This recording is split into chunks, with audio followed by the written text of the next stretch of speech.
Hello, War Hill.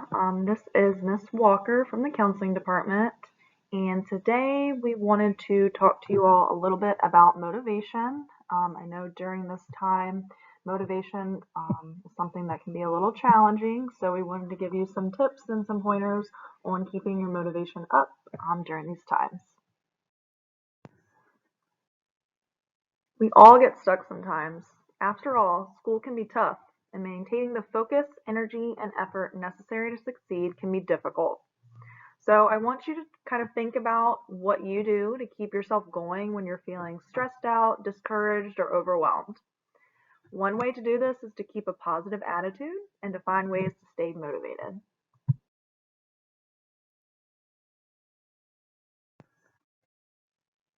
So these are questions we'd like you to consider when discussing your motivation. So do you give up on schoolwork too easily? Do you think negative thoughts about school, yourself, and your abilities? Would you like to feel more confident in yourself or more optimistic about your future? Are you frustrated with your classes or unhappy with your grades?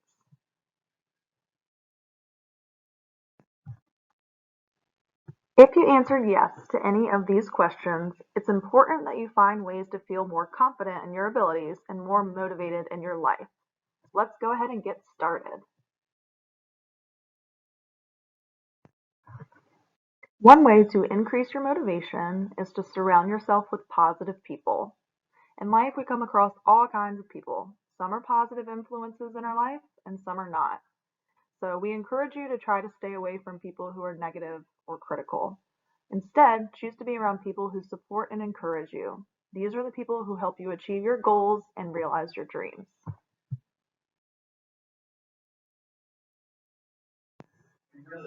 Next, we want you to believe in yourself.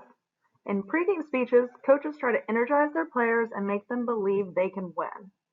A reason they do this is because coaches know that people have a greater chance of succeeding if they believe in themselves. Another way that you can do this is called positive self-talk, which we'll talk about a little bit later in the presentation. But whether you're an athlete preparing for a competition or a student tackling a difficult subject, it's important that you recognize the talents and abilities you have and believe that you can succeed. Next, we're going to discuss setting goals. Goals give you direction. They help you decide where you want to go and what you need to do. We encourage you to have a list of both short-term goals as well as some long-term goals. Now, short-term goals can be goals such as, I'm going to complete my biology assignment by Friday. Next, keep track of the things you do each day to reach that goal, such as, I worked on my biology assignment for 1 hour today. Now, an example of a long-term goal can be wanting to go to college. So we encourage you to incorporate your short-term goals in with your long-term goals and then monitor your progress over time. Next, we're going to talk about focusing on your strengths. Oftentimes, individuals find themselves focusing on the negatives. However, you are a unique individual with many interests, talents, strengths, and weaknesses. Now, it can be a good thing to work on your shortcomings and your weaknesses.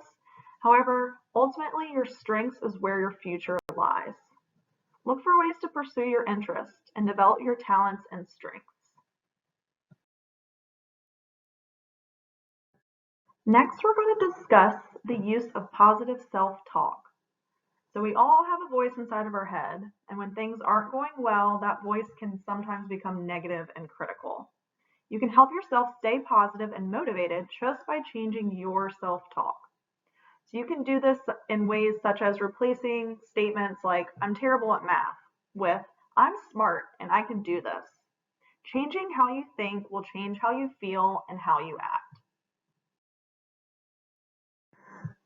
Next, we're going to discuss turning your failures into your successes. When something doesn't go well, we want you to learn from this experience and use the knowledge that you obtain to do better next time. For example, if you get a low grade on a test, figure out what you can do better next time to improve your grade. So this can be things such as changing the time of day you're studying and maybe potentially starting to study earlier. Now we're going to talk about learning to accept negative feedback. So whether this is a bad grade on a paper, a low test score, or classmates rejecting your idea for a group project, it can be tough to accept that other people consider your work less than awesome. Try to keep a growth mindset, meaning remember that all feedback, even when it's less than encouraging, is an opportunity to grow. So don't argue, get defensive, or take anyone's comments as a measurement of your worth. We want you to figure out what motivates you. So these can be things such as social media, video games, spending time outdoors. And what we want you to do is turn what competes with your schoolwork into a motivator.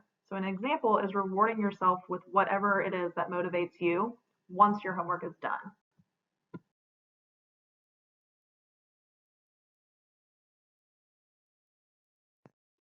Don't give up. This slide shows multiple individuals who overcame obstacles to achieve their dreams. So for example, Michael Jordan was cut from the high school varsity basketball team his sophomore year. J.K. Rowling received rejections from 12 publishers before her first Harry Potter book was accepted for publication. Raised in extreme poverty, Oprah Winfrey didn't own a pair of shoes until she was 6. She is now a billionaire.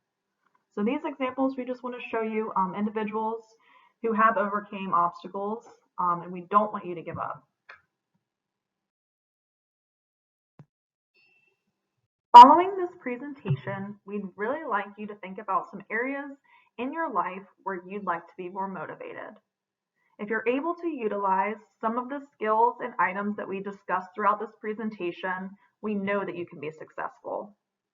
Also, all of your War Hill school counselors are here to support you. So please don't hesitate to reach out to your specific school counselor for additional resources.